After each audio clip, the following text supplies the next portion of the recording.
ابو ہریرہ کو تو مانتے ہیں، ابو ہریرہ دونوں خلفاء کے زمانے میں تھا، وہ تو خوب احادیث نقل کرنے کی ان کو آزادی ہوگی۔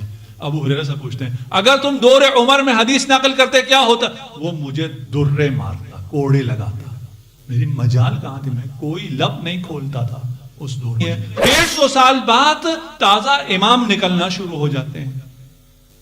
بھئی 150 سال بعد کیا ہوا کہ اسلام میں امام بننا شروع ہو گئے، مفسر بننا شروع ہو گئے، محدث بننا شروع ہو گئے 150 سال بعد۔ ہم سوال یہ کرتے ہیں رسالت مآب سے تو نہیں لیا، اس کے بعد ایک تاریک دور گزرا ہے، اس تاریک دور کے بعد یہ جو علم آج تمہارے پاس موجود ہے یہ رسول کا علم ہے، یہ تمہارا اپنا گڑا ہوا ہے کہ یہ فقہ موجود ہے، یہ امام کی فقہ ہے یا نہیں ہے؟ اگر نہیں ہے تو ٹھیک ہو گیا، اگر ہے تو آپ سب کو باقی ساری فقہ جلانی پڑے گی۔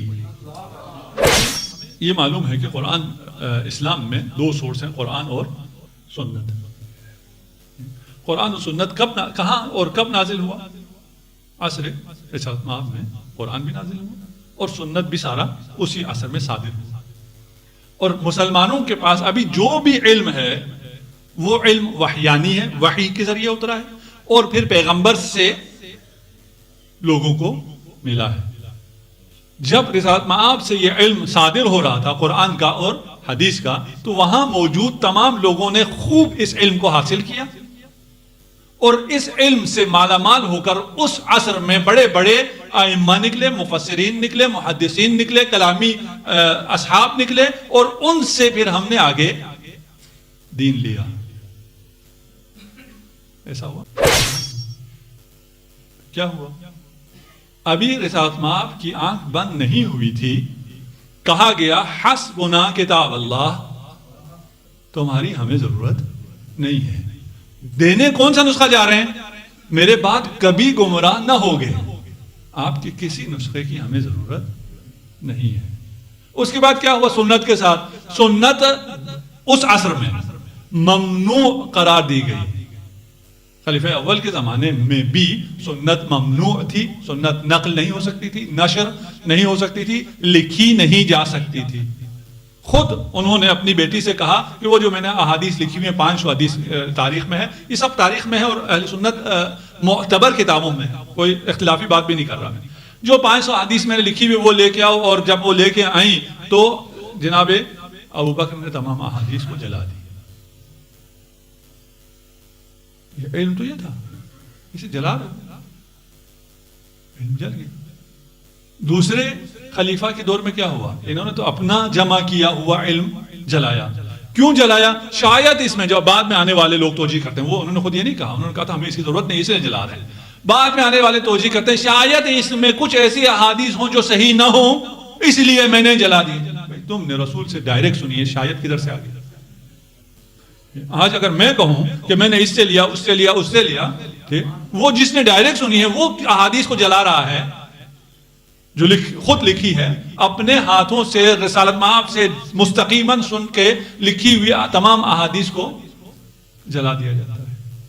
جب حضرت عمر کا دور آتا ہے تو پھر نہ فقط اپنی لکھی ہوئی تو ان کی حدیث تھی نہیں، اس کے لیے بھی لکھنا آنا چاہیے اپنی لکھی ہوئی حدیث ہونے کے لیے، وہ تو تھی نہیں۔ تمام اصحاب نے جتنی احادیث لکھی ہوئی تھی حکم نامہ جاری ہوا، تمام احادیث جمع ہوئی اور اصحاب خوشی خوشی لے کے آئے، کوئی انعام ملتا ہوگا، جمع ہوتا ہوگا۔ جب تمام احادیث جمع ہو گئی سب کو نظریں آتش کر دی۔ ابو ہریرہ کو تو مانتے ہیں، ابو ہریرہ دونوں خلفاء کے زمانے میں تھا، وہ تو خوب احادیث نقل کرنے کی ان کو آزادی ہوگی۔ ابو ہریرہ سے پوچھتے ہیں اگر تم دور عمر میں حدیث نقل کرتے کیا ہوتا؟ وہ مجھے درے مارتا، کوڑے لگاتا، میری مجال کہاں تھی، میں کوئی لب نہیں کھولتا تھا اس دور میں۔ بہت بڑے بڑے اصحاب کو جلا وطن کر دیا گیا صرف اسی جرم میں کہ وہ حدیث کیوں نقل کرتے ہیں۔ اس کے بعد تیسرا خلیفہ کا زمانہ آتا ہے اور اس زمانے میں تو علم کی باتیں تھی نہیں، ادھر تو کرپشن شروع ہو گئی تھی، یہ بھی متفق علیہ ہے، اور پھر ادھر تو نیب اور یہ سارا چکر چلنا شروع ہو گیا، علم کی باتیں تو رہ گئی۔ اس کے بعد پھر معاویہ کا دور آتا ہے۔ ان تمام پابندیوں کے باوجود کہ تمام احادیث کو بند کر دیا گیا، مٹا دیا گیا، جلا دیا گیا، اسے نشر کرنے سے منع کر دیا گیا، اس کے باوجود جس وجہ سے حدیث سے دشمنی تھی وہ وجہ ابھی باقی رہی اور اہل بیت کے فضائل ابھی بھی نہ چھپ سکے۔ جب اہل بیت کے فضائل نہ چھپ سکے تو معاویہ نے حدیث ساز فیکٹریاں قائم کر دی کہ جو کچھ تم اہل بیت کے لیے سنتے ہو اس کے مقابل اصحاب کے لیے اور خلفاء کے لیے احادیث جعل کرو. یہ تاریخی حقائق ہیں. اور پھر ان حدیث ساز فیکٹریز نے 5000 حدیث، 4000 حدیث، 3000 حدیث کی پروڈکشن دینا شروع کر دی. یہ سلسلہ چلتا رہا. 100 سال تک یہی استبداد قائم رہا اور عالم اسلام میں مطلق تاریکی چھائی ہوئی. کوئی نہ علم کہاں سے آئے گا؟ قرآن و سنت سے. قرآن بغیر سنت کے، قرآن پڑھنے کی تشویق کی جاتی تھی کہ تم قرآن پڑھا کرو، اور اس طرح جس طرح شہد کی مکھیوں کی آواز آتی ہے اس طرح صرف قرآن پڑھتے رہو، لیکن سمجھنے کی وہی بات مت کرو، حدیث نقل نہ کرو. اچھا یہ کیوں ہوا تھا؟ پھر آج کل جو لوگ ہیں، اسکالرز ہیں، وہ توجیح پیش کرتے ہیں. وہ بہت سی توجیحات ہیں، اس پہ ہم نے لکھا ہوا بھی ہے. تو اس میں سے ایک یہ کہتے ہیں خود رسول خدا نے فرمایا تھا لا تکتبوا عنی سوى القرآن. حدیث موجود ہے کہ صحیح حدیث ہے کہ قرآن کے علاوہ مجھ سے کچھ بھی نہ لکھو، اگر کچھ اور لکھا ہو تو اسے فوراً مٹا دو. مزے کی بات بتا کیا ہے؟ یہ حدیث انہوں نے خود اپنے ہاتھوں سے لکھی ہوئی ہے. کیا حدیث لکھی ہوئی ہے؟ رسول خدا نے کہا ہے خبردار میری کوئی حدیث نہ لکھنا. اس کو اپنے ہاتھوں سے لکھا ہوا ہے اور صحاح میں رکھا ہوا ہے. یا یہ حدیث غلط ہے؟ تمہاری گھڑی ہوئی ہے. اور اگر یہ حدیث صحیح ہے تو تمہارا لکھنا غلط ہے. یہ کھلا تضاد. یہ کیسے ممکن ہے کہ رسول نے کہا ہے نہ لکھنا اور وہ رسول کی بات کب تک مانے؟ 100 سال تو مان لیا، 150 سال بعد پھر ہم نے لکھنا شروع کر دیا. اچھا 150 سال بعد تم نے کیوں لکھنا شروع کر دیا حدیث کو؟ اور 150 سال بعد اسلام میں، میں کسی فرقے کی بات نہیں کر رہا ہوں، اسلام میں اہل بیت کو چھوڑ کے بات کر رہا ہوں. اہل بیت کی بات الگ ہے.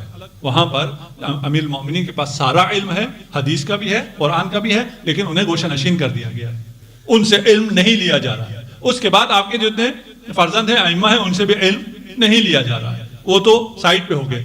اسلام کے پاس نہ کوئی عالم ہے، نہ کوئی مفسر ہے، نہ کوئی محدث ہے، نہ کوئی امام ہے، کچھ بھی نہیں ہے. 150 سال بعد تازہ امام نکلنا شروع ہو جاتے ہیں. بھئی 150 سال بعد کیا ہوا کہ اسلام میں امام بننا شروع ہو گئے، مفسر بننا شروع ہو گئے، محدث بننا شروع ہو گئے. 150 سال بعد امام کو حدیث نشر کرنے کی، بیان کرنے کی آزادی ملی. امام محمد باقر علیہ السلام. ایک صدی بعد وہ بھی بنی امیہ کی کمزوری کی وجہ سے انہیں سپیس ملتی اور وہ احادیث کو بیان کرنا، علم کو بیان کرنا شروع کرتے ہیں. وہ باقر العلم ہے. اور جب یہ علم کے چشمے پھوٹنا شروع ہوتے ہیں تو عالم اسلام میں علم اور علماء پیدا ہونا شروع ہو جاتے ہیں. ہم سوال یہ کرتے ہیں رسالت مآب سے تو نہیں لیا، اس کے بعد ایک تاریک دور گزرا ہے. اس تاریک دور کے بعد یہ جو علم آج تمہارے پاس موجود ہے یہ رسول کا علم ہے، یہ تمہارا اپنا گڑا ہوا ہے؟ یہ رسول کا ہے. تمہیں رسول کا علم 100 سال بعد کہاں سے ملا؟ در اہل بیت سے ملا. یہ معجزہ ہے، یہ ائمہ کا معجزہ ہے کہ اس میں پھر اور کسی دلیل کی ضرورت ہی نہیں ہے. علامہ ہلی، آپ کو تھوڑا سا لائٹر موڈ کے لیے، علامہ ہلی گئے کسی بادشاہ کے پاس اور وہاں مناظرہ کرنا تھا تمام مذاہب خمسہ نے. تو مناظرے کے لیے جب وہ گئے تو انہوں نے جوتی اپنی بغل میں دبائی اور بادشاہ کے تخت کے ساتھ جا کر بیٹھ گئے.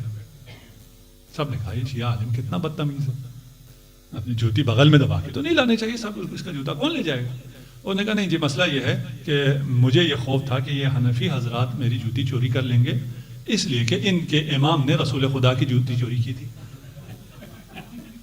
ان سب نے سیخ پا ہو گئے، ہمارے امام نے کہاں سے چوری کی؟ وہ تو 150 سال بعد آیا ہے، وہ تو رسول کے زمانے میں تھا ہی نہیں کہ وہ رسول خدا کی جوتی. اچھا یہ نہیں تھا، یہ امام شافعی تھا، اس نے چرایا تھا. وہ بھی کھڑے ہو گئے. اچھا یہ نہیں تھا، امام مالک تھا، وہ بھی کھڑے ہو گئے. اچھا تمہارے ائمہ 150 سال بعد آئے، ان میں سے کسی نے رسول کو دیکھا ہی نہیں ہے، تو انہوں نے اپنا علم کہاں سے لیا ہے؟